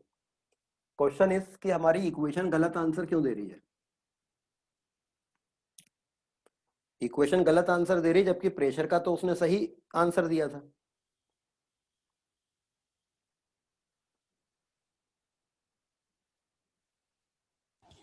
सर वो इसलिए हो रहा है क्योंकि जो अपन ने इक्वेशन बनाई थी वो अपन ने एक फिक्स टेम्परेचर फिक्स वॉल्यूम लेके बनाई थी, तो अपन टेम्परेचर उसमें चेंज नहीं कर सकते। तो आप यूं बोलो ना कि हम ये जो कंक्लूजन निकाल रहे हैं कि टेम्परेचर बढ़ाने से ये टर्म बढ़ जाएगी, तो इस टर्म को छोटा होना चाहिए। क्यों छोटा होना चाहिए? ताकि इसकी वैल्यू वही हो, लेकिन अब तो वो रहेगी नहीं, बिकॉज केपी खुद टेम्परेचर पे डिपेंड करता है, केपी खुद बदल जाएगा। इस इक्वेशन का जो कांस्टेंट है, जिसको कांस्टेंट रखने के लिए आप सारे चेंज कंपनसेट करा रहे थे, वो कांस्टेंट ही बदल गया। चूंकि केपी टेम्परेचर पे डिपेंड करता है, इसलिए ये इक्वेशन आपको टेम्परेचर का वेरिएशन नहीं दे पाएगी। बाकी ये प्रेशर का वेरिएशन, कॉन्सेंट्रेशन के चेंज का वेरिएशन, बाकी सब देगी, बट ये टेम्परेचर का वेरिएशन नहीं देगी, बिकॉज जिस चीज को आप कांस्टेंट लेके चलते हो वही कांस्टेंट नहीं रहेगी। टेम्परेचर बदलने से तो केपी की वैल्यू ही बदल जाएगी। अगर आप कंक्लूजन ऐसे निकाल रहे हो कि टेम्परेचर बढ़ जाने से ये टर्म बढ़ जा रही है तो हम इसको छोटा कर दें ताकि ये वही रहे। क्यों वही रहे? अब तो बदल जाएगा। प्रेशर का सही रिजल्ट इसने क्यों दिया? प्रेशर चेंज करने से वॉल्यूम ऑफ द वेसल बदलेगा, तो इस टर्म को ऐसा बदलना चाहिए ताकि ये ना बदले। हाँ ठीक बात है। तो चूंकि ये इक्वेशन में आने वाला कांस्टेंट टेम्परेचर पे डिपेंडेंट कांस्टेंट है, इसलिए ये टेम्परेचर का इफेक्ट सही नहीं देगी। तो अगर आपको किसी केमिकल इक्विलिब्रियम पर टेम्परेचर का चेंज का इफेक्ट देखना है तो हाई टेम्परेचर पर इक्विलिब्रियम उस डायरेक्शन में जाता है जिस डायरेक्शन में रिएक्शन एंडोथर्मिक रहती है। और कौन सी डायरेक्शन एंडोथर्मिक है ये आपको डेल्टा एच बता देगा।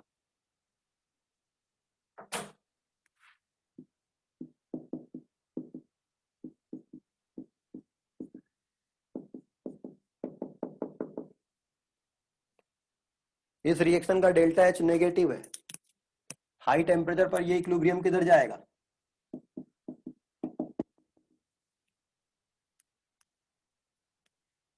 इस रिएक्शन का डेल्टा एच नेगेटिव है, हाई टेम्परेचर पर ये इक्विलिब्रियम किधर जाएगा? बैकवर्ड। ये बैकवर्ड जाएगा क्योंकि डेल्टा एच नेगेटिव है जो कि फॉरवर्ड डायरेक्शन की डायरेक्शन बताता है। तो forward direction right now exothermic है तो बैकवर्ड एंडो होगी, और हाई टेम्परेचर पर इक्विलिब्रियम एंडोथर्मिक डायरेक्शन पे जाता है।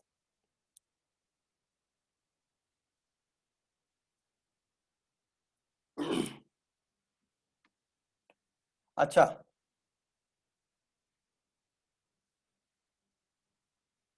ये चेंज हमको एक्सप्लेन हो पा रहा था मैथमेटिकली केपी के एक्सप्रेशन से। इसका चेंज भी मैथमेटिकली एक्सप्लेन हो पाता है केपी के एक्सप्रेशन से, बट ये चेंज केपी एक्सप्रेशन से एक्सप्लेन नहीं हो पाएगा क्योंकि केपी खुद टेम्परेचर पर डिपेंड करता है। तो कौन सी मैथमेटिकल इक्वेशन इस चेंज को एक्सप्लेन करेगी?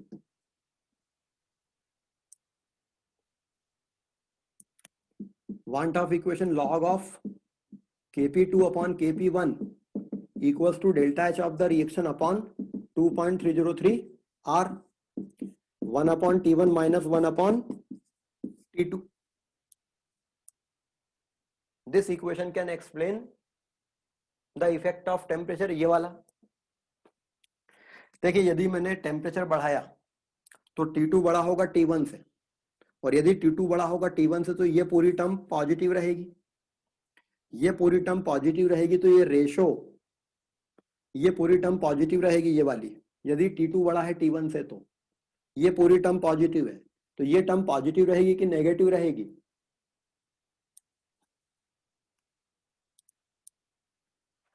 अगर डेल्टा एच पे डिपेंड करेगा, वो डेल्टा एच पर डिपेंड करेगा।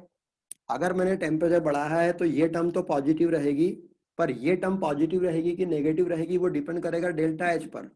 अगर डेल्टा एच खुद भी पॉजिटिव है तो फिर ये पूरी टर्म पॉजिटिव रहेगी। अच्छा, log of kp2 upon kp1 positive है, एक टर्म का log पॉजिटिव है, इसका मतलब वो टर्म क्या है? अगर एक टर्म का log पॉजिटिव है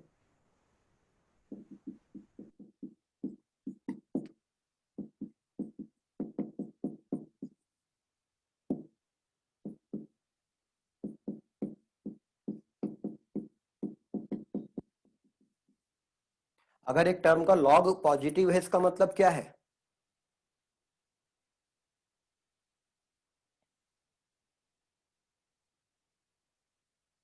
अरे इतना सिंपल सी तो बात है। एक नंबर का log पॉजिटिव है तो वो नंबर क्या है? पॉजिटिव। पर 1 से बड़ा। एक नंबर का log अगर पॉजिटिव है वो नंबर 1 से बड़ा है, क्योंकि log 1 0 होता है। log 1 0 होता है, 1 से बड़ी टर्म का log पॉजिटिव होता है, 1 से बड़ी टर्म का log नेगेटिव होता है।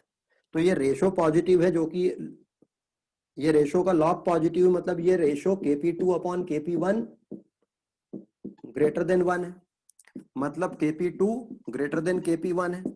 मतलब इस इक्विलिब्रियम का टेम्परेचर बढ़ाने पर इक्विलिब्रियम कांस्टेंट की वैल्यू बढ़ रही है। अच्छा, इक्विलिब्रियम कांस्टेंट क्या बताता है? किसी इक्विलिब्रियम के फॉरवर्ड डायरेक्शन में जाने के एक्सटेंट को, और इक्विलिब्रियम कांस्टेंट की वैल्यू बढ़ रही है मतलब इसके फॉरवर्ड डायरेक्शन में जाने का एक्सटेंट बढ़ता है। ये बात समझ रहे हैं कि नहीं? सपोज आपके पास में एक इक्विलिब्रियम था जिसमें आपने टेम्परेचर बढ़ाया, तो T2 बढ़ा है T1 से, तो ये टर्म तो पॉजिटिव रहेगी, लेकिन उसका डेल्टा एच नेगेटिव था, तो फिर ये रेशो नेगेटिव हो जाएगा। और ये रेशो नेगेटिव होना मतलब ये रेशो का 1 से छोटा होना, इसका मतलब टेम्परेचर बढ़ाने पर इक्विलिब्रियम कांस्टेंट घटता है, मतलब इक्विलिब्रियम के फॉरवर्ड जाने का एक्सटेंट घटता है तो बैकवर्ड जाने का एक्सटेंट बढ़ जाता है, तो टेम्परेचर बढ़ाने पर इक्विलिब्रियम बैकवर्ड जाएगा और फिर इक्विलिब्रियम पे पहुंचेगी चीजें।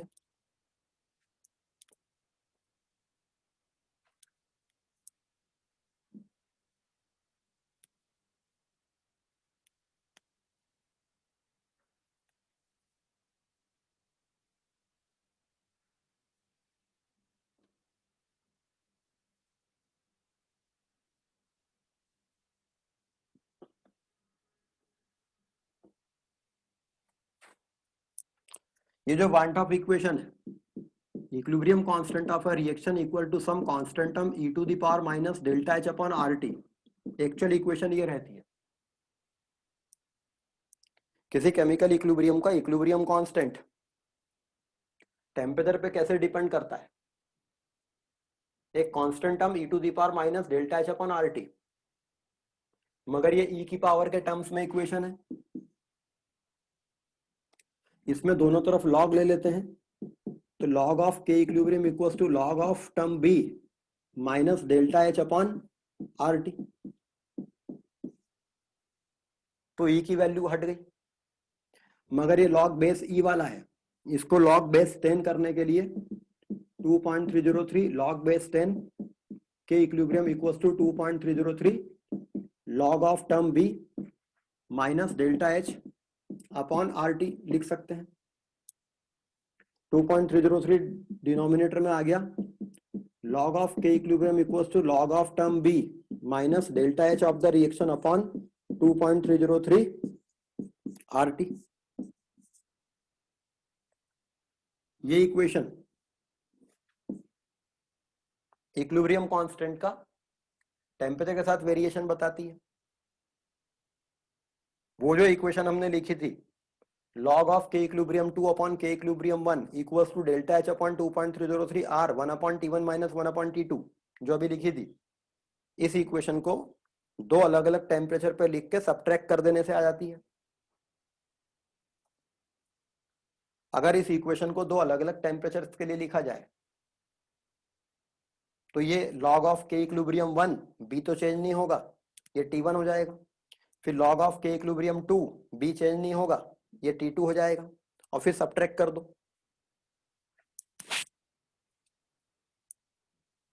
अच्छा, ये जो इक्वेशन है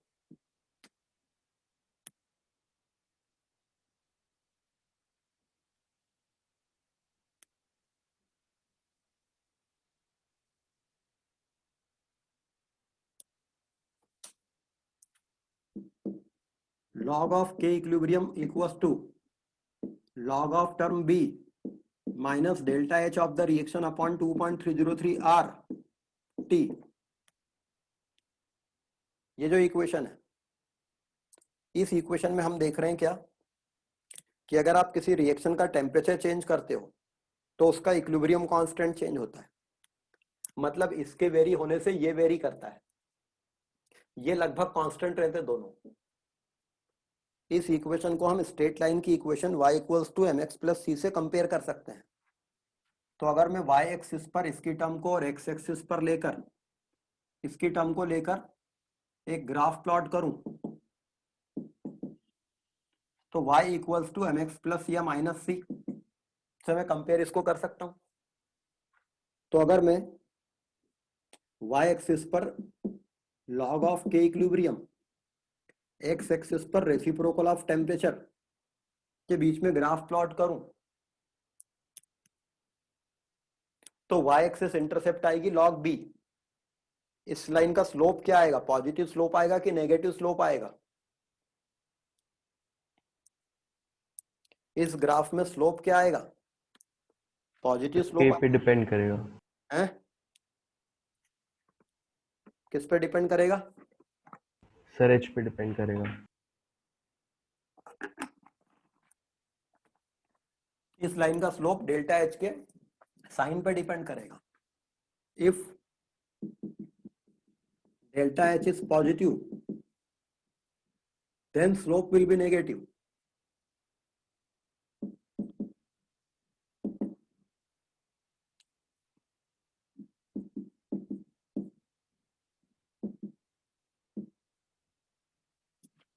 और अगर डेल्टा एच नेगेटिव है then slope will be positive.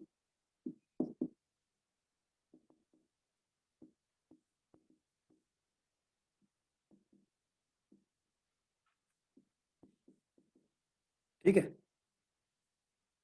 तो इस लाइन का स्लोप पॉजिटिव भी आ सकता है और नेगेटिव भी आ सकता है। वो डिपेंड करता है कि आपने जो रिएक्शन ली है उसका डेल्टा एच का साइन पॉजिटिव है कि नेगेटिव है। अच्छा, मान लीजिए मैं एक रिएक्शन का टेम्परेचर बढ़ा रहा हूं, ठीक है, टेम्परेचर बढ़ा रहा हूं मतलब मैं इस एक्स एक्सिस पर आगे जा रहा हूं कि पीछे जा रहा हूं? पीछे। टेम्परेचर बढ़ा रहे हैं मतलब इधर जा रहे हैं, और जब टेम्परेचर बढ़ा रहे हैं तो इधर जा रहे हैं, तो ये ग्राफ इधर जा रहा है, मतलब केपी की वैल्यू, इक्विलिब्रियम कांस्टेंट की वैल्यू टेम्परेचर बढ़ाने से बढ़ रही है। जबकि यहां मैं टेम्परेचर बढ़ा रहा हूं तो इक्विलिब्रियम कांस्टेंट की वैल्यू घट रही है।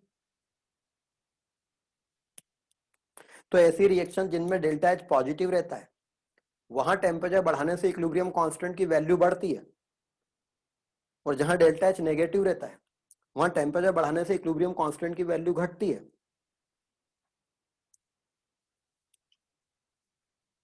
कंक्लूजन ये है, टेम्परेचर बढ़ाने से इक्विलिब्रियम हमेशा उस डायरेक्शन में जाता है जिस डायरेक्शन में रिएक्शन एंडोथर्मिक है। ये फाइनल कंक्लूजन है इस बात का। चाहो तो इसको हम मैथमेटिकली प्रूव करें, चाहे इसको ग्राफिकली प्रूव करें, बट फाइनल कंक्लूजन ये है, तो बेहतर है कि आप फाइनल कंक्लूजन याद रखो। तो प्रेशर में चेंज का फाइनल कंक्लूजन क्या है? प्रेशर इंक्रीज करने पर इक्विलिब्रियम उस डायरेक्शन में जाता है जिस डायरेक्शन में laser number of gases species होती हैं। टेम्परेचर इंक्रीज करने पर इक्विलिब्रियम एंडोथर्मिक डायरेक्शन में जाता है। मगर ये जो प्रेशर का इफेक्ट है, on increasing pressure the equilibrium shifts in the direction where there is lesser number of gases species.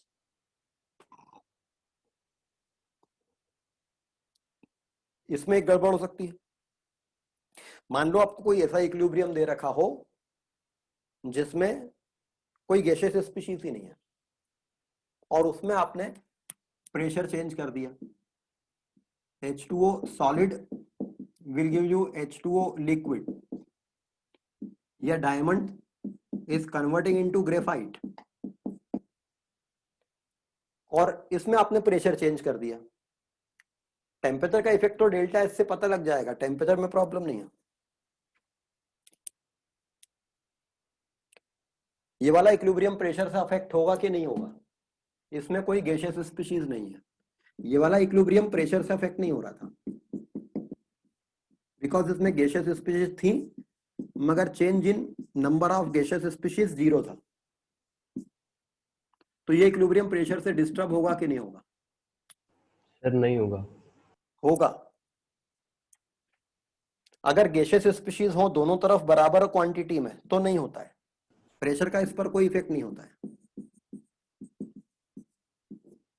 But ये इक्विलिब्रियम पे प्रेशर का इफेक्ट होता है, इस पर भी होता है। प्रेशर इंक्रीज करने पर इक्विलिब्रियम उधर जाता है जिधर laser number of gases species होती हैं, लेकिन ऐसे इक्विलिब्रियास जिनमें गैसेस स्पीशीज नहीं होती हैं, सॉलिड या लिक्विड्स पाए जाते हैं, उन पे प्रेशर का इफेक्ट होता है जिधर लेसर वॉल्यूम होता है। प्रेशर इंक्रीज करने पर इक्विलिब्रियम उधर जाता है जिधर लेसर वॉल्यूम वाली चीजें रहती हैं। अच्छा, जिधर लेसर वॉल्यूम वाली चीजें रहेंगी उधर हायर डेंसिटी रहेगी।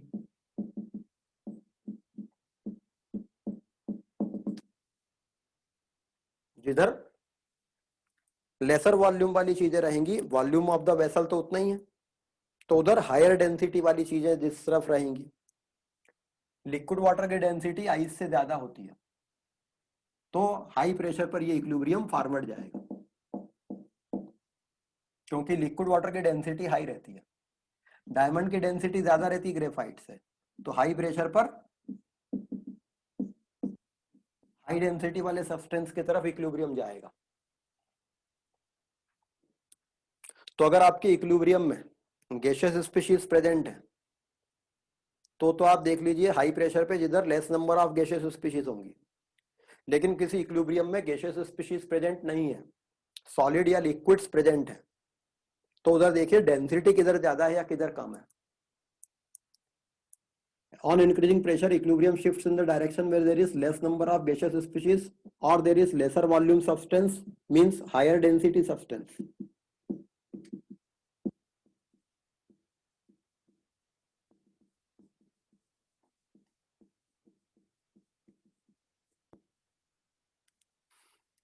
इसीलिए हाई प्रेशर पर diamond can be converted into graphite.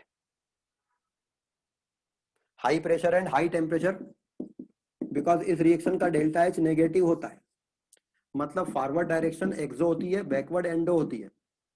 तो graphite can be converted into diamond at high temperature and high pressure.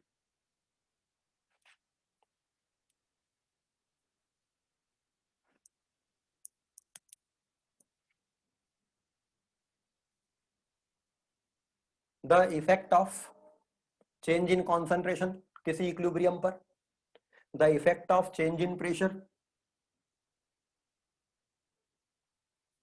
and the effect of change in temperature.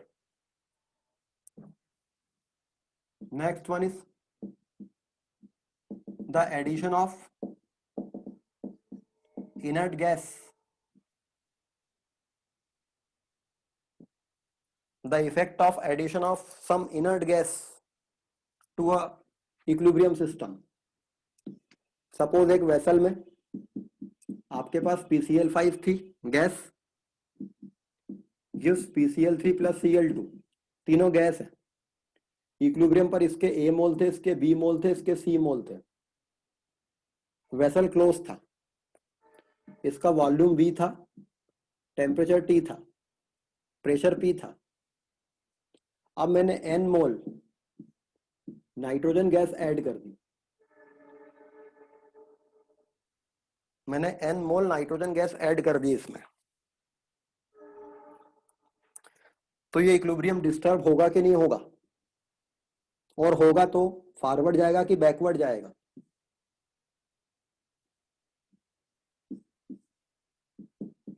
यही equilibrium मैंने एक क्लोज वेसल के लेने के बजाय, यहां पर एक रिजिड क्लोज वेसल था, मैंने क्लोज वेसल में लेने के बजाय एक वेसल में लिया जिसमें मूवेबल पिस्टन लगा हुआ था। इसमें A mole PCl5, B mole PCl3, C mole Cl2 थी। इसमें मैंने N mole nitrogen gas add कर दी।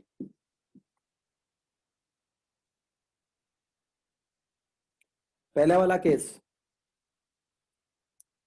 जब मैंने इस इक्विलिब्रियम पर जिसमें A mole PCl5, B mole PCl3, C mole Cl2 था, सिस्टम इक्विलिब्रियम पर था, N mole nitrogen gas add कर दी, तो ये इक्विलिब्रियम डिस्टर्ब होगा कि नहीं होगा, और होगा तो फॉरवर्ड जाएगा कि बैकवर्ड जाएगा। And this is called the addition of inert gas to the system. Nitrogen is not inert gas, but हम इसको इनर्ट गैस का एडिशन बोलेंगे, बिकॉज नाइट्रोजन अगर इस इक्विलिब्रियम के तीनों कंपोनेंट में से किसी से भी केमिकली रिएक्ट नहीं करती है, तो for this particular system it is inert gas. या फिर आप हीलियम डाल देते इसमें, तो ये इक्विलिब्रियम डिस्टर्ब होगा कि नहीं होगा, और होगा तो किस डायरेक्शन में जाएगा। सर पहले वाले में तो क्योंकि वॉल्यूम कांस्टेंट है इसलिए कोई फर्क नहीं पड़ेगा, लेकिन दूसरे वाले में क्योंकि पिस्टन लगा है तो वॉल्यूम इंक्रीज हो जाएगा, इसीलिए दूसरे वाले में फर्क पड़ेगा। तो दूसरे वाले में फॉरवर्ड जाएगा कि बैकवर्ड जाएगा। सर क्योंकि मोलर कंसंट्रेशन डिक्रीज हो गया है तो जहां वॉल्यूम बढ़ेगा उस तरफ मतलब फॉरवर्ड डायरेक्शन में जाएगा। इस वाले को मैं कह सकता हूं addition of inert gas at constant volume.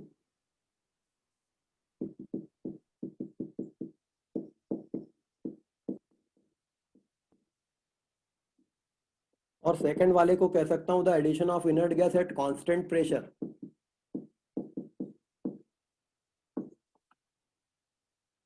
यहां पर मैंने इनर्ट गैस ऐड की है एट कांस्टेंट वॉल्यूम, यहां पर मैंने इनर्ट गैस ऐड की है at constant pressure to the system, क्योंकि जब मैं यहां नाइट्रोजन गैस ऐड करूंगा अंदर तो अंदर प्रेशर बढ़ेगा, वॉल्यूम वही है, अंदर प्रेशर बढ़ जाएगा। यहां पर मैंने नाइट्रोजन ऐड की, अंदर प्रेशर बढ़ा पर पिस्टन ऊपर भाग गया, प्रेशर वो नहीं रहेगा, मीन प्रेशर चेंज नहीं होगा। तो ये कांस्टेंट प्रेशर पे इनर्ट गैस का एडिशन है, ये कांस्टेंट वॉल्यूम पे इनर्ट गैस का एडिशन है। कौन से केस में? पहले वाले केस में पहले वाले केस में इक्विलिब्रियम डिस्टर्ब होगा कि नहीं होगा? सर नहीं है, नहीं होगा सर। यहाँ पर इक्विलिब्रियम आप कह रहे हैं डिस्टर्ब नहीं होगा, दूसरे वाले केस में आप कह रहे हैं इक्विलिब्रियम डिस्टर्ब होगा कि नहीं होगा? डिस्टर्ब होगा सर। इस वाले में डिस्टर्ब होगा, पहले वाले में क्यों नहीं होगा? सर पार्शियल प्रेशर्स अभी भी सेम रहेंगे। पार्शियल प्रेशर्स अभी भी सेम होंगे। सेम होंगे। क्यों? अगर मैं इसको ऐसा सोचूं कि मैंने यहाँ पर इनर्ट गैस ऐड की है, अंदर प्रेशर बढ़ गया, प्रेशर बढ़ गया तो प्रेशर बढ़ाने पर इक्विलिब्रियम किधर जाता है? जिधर laser number of gaseous moles होते हैं, और laser number of gaseous moles इधर है, क्योंकि यहाँ वॉल्यूम कांस्टेंट है तो यहाँ पर प्रेशर बढ़ेगा अंदर।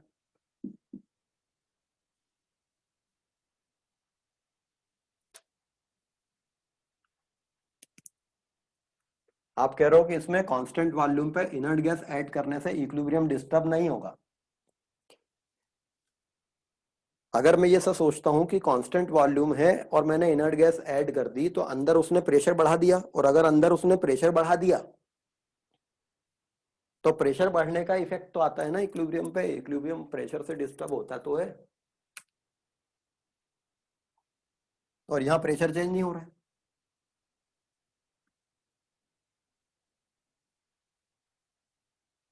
अब बताइए कौन से केस में इक्विलिब्रियम डिस्टर्ब होगा कि कौन से केस में इक्विलिब्रियम डिस्टर्ब नहीं होगा, या दोनों केस में इक्विलिब्रियम डिस्टर्ब नहीं होगा, या दोनों ही केस में इक्विलिब्रियम डिस्टर्ब होगा?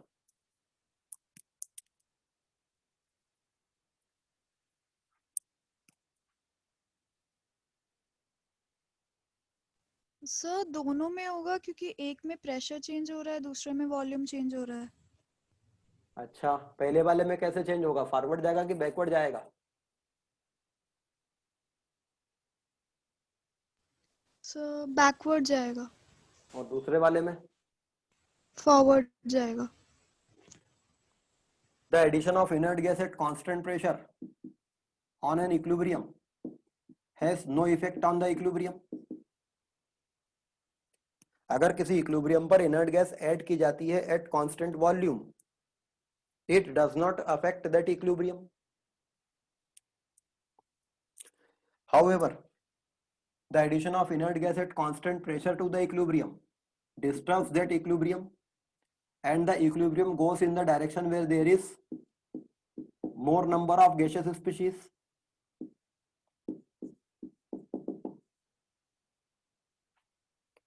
ये इक्विलिब्रियम डिस्टर्ब नहीं होगा, ये होगा और फॉरवर्ड जाएगा।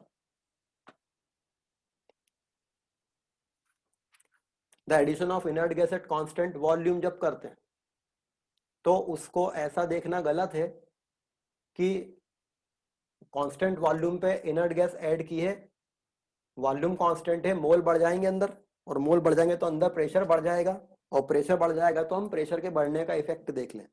ये गलत है। हालांकि ये गलत नहीं कि प्रेशर बढ़ जाएगा, प्रेशर अंदर बढ़ जाएगा, प्रेशर तो अंदर बढ़ जाएगा, लेकिन अगर मैं इसका केपी एक्सप्रेशन लिखता हूं तो पहले इसका केपी एक्सप्रेशन क्या था? बी अपॉन ए plus B plus C into P into C upon ए plus B plus C into P. अगर मैं पहले इसका केपी एक्सप्रेशन लिखता हूं तो इसका केपी एक्सप्रेशन होगा बी अपॉन ए plus B plus C into P into C upon ए plus B plus C into P upon ए plus B plus C into P. ये था।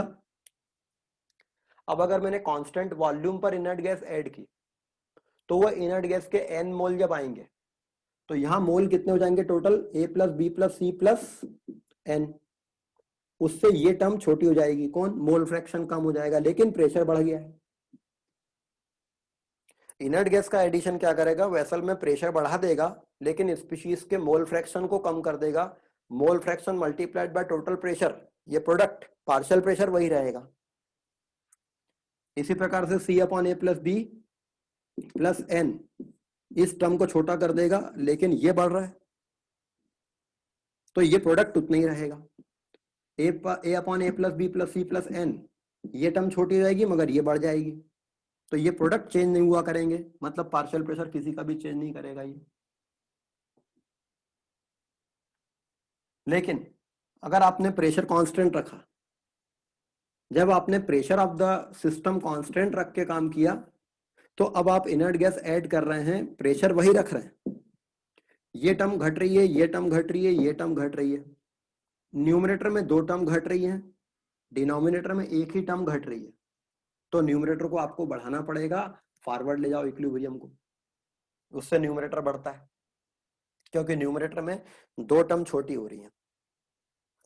मतलब एडिशन ऑफ इनर्ट गैस को आपको सिर्फ ऐसे नहीं देखना चाहिए, एडिशन ऑफ इनर्ट गैस को आपको सिर्फ ऐसे नहीं देखना चाहिए कि एडिशन ऑफ इनर्ट गैस अंदर प्रेशर बढ़ा रही है बट वो मोल फ्रैक्शन भी कम कर रही है। उन दोनों का कंबाइंड इफेक्ट आपको देखना चाहिए। तो ये याद रखिए, ये जो चीजें लिखी हैं ये याद रखिए। मैथमेटिकल एक्सप्लेनेशन तो अलग बात है,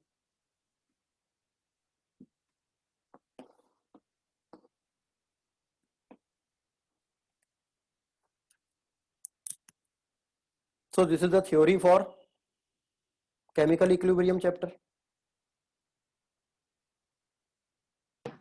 सर हमने गैसियस स्टेट चैप्टर में पढ़ा था कि सर टेम्परेचर इंक्रीज करने से प्रेशर इंक्रीज हो जाएगा, तो सर सेकंड वाली कंडीशन क्यों नहीं लग सकती सर इसमें? गैसियस स्टेट चैप्टर में पढ़ा था टेम्परेचर इंक्रीज करने से प्रेशर इंक्रीज हो जाएगा, तो प्रेशर का चेंज क्यों नहीं देखते हैं? पर उससे भी एक ज्यादा बेसिक बात आपको नहीं पता है कि हम किसी मैथमेटिकल इक्वेशन से कंक्लूजन निकालते हैं एक कांस्टेंट टर्म को लेकर, अगर वो कांस्टेंट ही बदल गई तो वो इक्वेशन से कंक्लूजन निकालना ही गलत हो जाएगा। टेम्परेचर इंक्रीज करने से प्रेशर बदलता है, कुछ भी बदलता है, मगर आपका जो कांस्टेंट है वही बदल जाता है, तो आप उसको कांस्टेंट मान के सेम कंक्लूजन कैसे निकालोगे? चलिए नेक्स्ट क्लास में आगे का देखेंगे।